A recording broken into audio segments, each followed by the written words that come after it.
Running under the streetlights, shipping moon-covered water. You said I paused the house, I said just a little bit farther.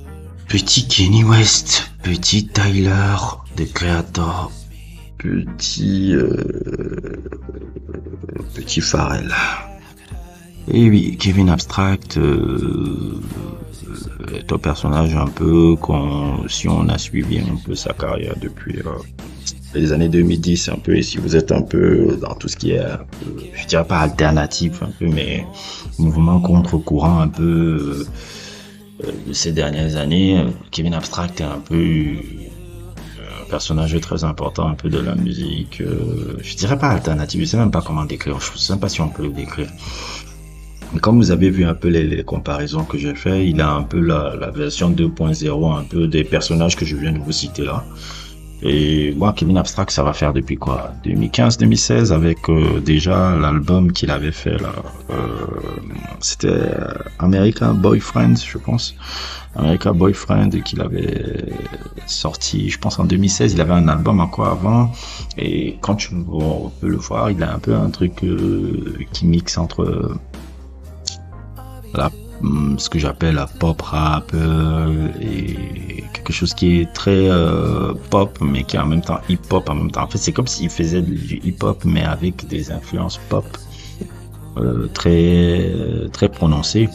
Et ce qui est marquant aussi, vraiment le gros fait marquant, c'est quand il a formé ce collectif qui s'appelle Brockhampton.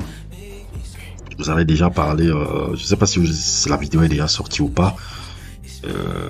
La vidéo n'est pas encore sortie, je pense. Mais Brockhampton est un peu ce collectif qui, pour moi, est la version 2.0. La version 2.0 un peu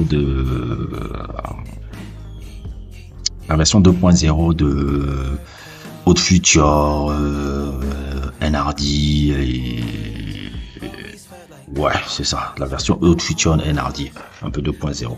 Et Brockhampton, ça s'était formé comment? Si je me sens bien, le collectif là qui se revendique être un groupe de boys band, et je vois un peu ce qu'il veut dire par rapport à là, par rapport au pop appeal, par rapport à un peu ce truc là. C'était en fait des gars qui s'étaient retrouvés parce que Kevin Abstract avait créé une sorte de groupe de fans de Kanye West qui s'était retrouvé quelques années après, qui s'était retrouvé, qui se parlait en forum, dans ce forum de sites de fans de Kanye West, et ils ont décidé, Kanye Abstract a eu cette géniale idée de dire, ah, mais parmi ce collectif, il y a sûrement des gens qui savent faire ça, est-ce qu'on ne se réunirait pas tous, on prend nos économies, on va louer une maison à Los Angeles, on part créer énormément de c'est-à-dire de la musique, nos vidéos, nos trucs, ce qui fait qu'il y avait tout dans ce collectif-là, il y avait des vidéastes, des trucs, et ils reprenaient un peu le même concept de futur, un peu des créateurs, un peu, et ils ont sorti des projets géniaux, je pense, généralement les projets les plus iconiques, c'est la trilogie des Saturation, là, qui mêlait en même temps les productions que tu pouvais voir à domicile de Timbaland avec un peu les délires un peu de NSYNC, NRD, je sais pas, c'était tellement fou, tellement incroyable leur énergie et tout truc. Et depuis ils sont séparés depuis longtemps, j'ai toujours dit, et depuis ils sont séparés depuis déjà 2 ans, où ils ont chacun essayé un peu de écrire un peu leur propre leur voix dans l'industrie. Et depuis je pense que cette année il a décidé de sortir un peu, revenir à un projet solo qui s'appelle Blanket. Et Blanket à la base je crois que c'est la suite un peu de son album déjà qu'il avait fait là il y a 4 ans, qui s'appelle Arizona Baby, qui n'avait pas eu un gros écho mais qui avait quand même été pour moi quelque chose de pas mal. Et Blanket, un peu dans ce que j'écoute un peu, il y a beaucoup les influences un peu d'un groupe comme Sony Real Estate, beaucoup d'influences un peu de la musique indie rock. Il a travaillé avec justement un ancien membre du groupe, du collectif un peu Brockhampton, il s'appelle Romil, que je trouve que c'est un très beau producteur. C'est même le son de Brockhampton, c'était un peu lui qui était, bon, ils étaient plusieurs producteurs, il y avait plein de, ils étaient 4-5 producteurs très intéressants. Et c'est lui qui a, je crois, entièrement produit le projet. Je crois que la grande majorité des sons C'est lui qui a produit avec d'autres collaborateurs, mais la grande majorité, c'est ce Romil Mnani, qui est une sorte d'Indien, je pense. Il est d'origine indienne, un peu, le mec, qui est très, très, très, très, très, très, très créatif et tout. Et ils ont essayé de vraiment s'influencer des groupes un peu comme Sunny Day Real Estate, Nirvana, Modest Mouse, donc quelque chose qui est un peu entre l'indie rock, le grunge rock, les trucs, mais avec un appeal un peu qui est un peu hip-hop. C'est ça un peu, je pourrais dire ça. Et ça a donné pour moi pas forcément un projet musical de ouf, de trucs, mais qui n'est vraiment pas mal. Qui n'est vraiment pas mal. Et ça me permet de dire un peu que le truc que le Kevin Abstract, un peu que je vois, c'est que voilà, je crois que c'est son 40e album solo que je suis. Je vais compter une, deux, 3 et 4. Ça va faire son 4e album solo. Je comprends vraiment que comme il s'appelle là, Kevin Abstract, c'est quelqu'un de personne qui a beaucoup de beaux concepts, qui généralement des bons concepts, généralement des albums que je trouve de très bonne facture. Si je mets un peu les notes, je donnerai une note à ces albums, c'est genre 7,5 sur 10, tous les albums qu'il a sortis.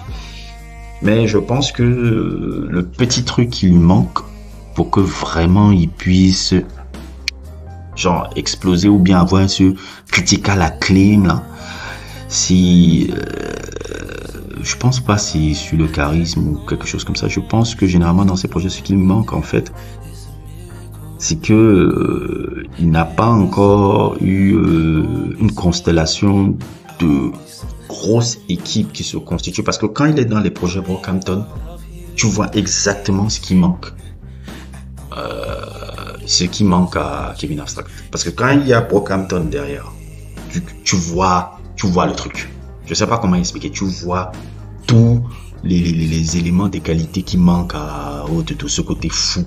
Ce côté fou que tu pouvais voir chez Ahmed, ce génie créatif que El Joba,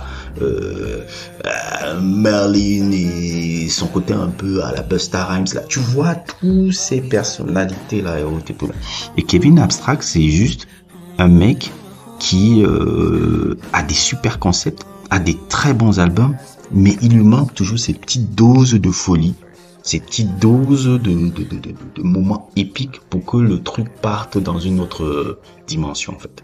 Et c'est tout le petit reproche que je fais à ces albums, qui est un peu sa faille.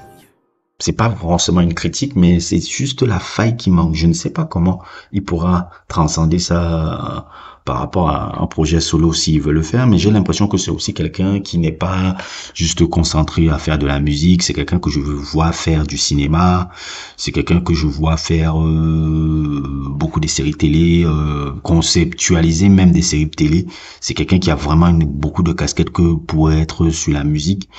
Donc il y a ça chez lui, c'est juste le seul truc qui lui manque. C'est le seul truc qui lui manque. Je ne sais pas comment il pourra transcender musicalement le fait de ne pas avoir l'entité Brockhampton qui lui apporte les manquements, qui lui apporte un peu les qualités qui lui manquent un peu, qui lui apporte un peu la folie qui lui manque un peu. Donc c'est tout ce que je pourrais dire un peu sur cet album de Kevin Abstract.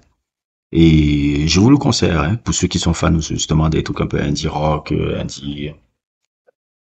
indie rock, grunge, mais avec un rap à pile, comme on dit aux États-Unis. Je vous conseillerais de l'écouter.